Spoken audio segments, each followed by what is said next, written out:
madam. My name is Loretta Villar. I'm 35 years old. I'm a Filipino. I have 3 children. I'm married. My husband is working as a farmer. I have 5 brothers. I'm the babe of my family.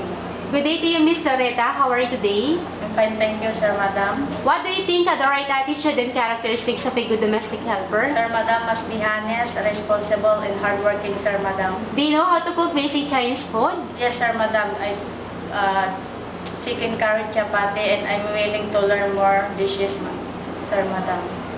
Okay. So can you tell us how to take care of an elderly person?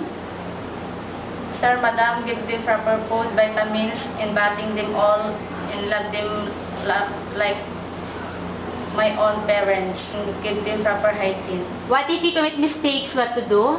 Sir, madam, I'm sorry. I will not do it again. What is your last message to your future employer? Sir, madam, please hire me because I need this job. I promise I finish my 2 years contract. Okay, thank you, Miss Loretta, and good luck. Thank you, sir, madam.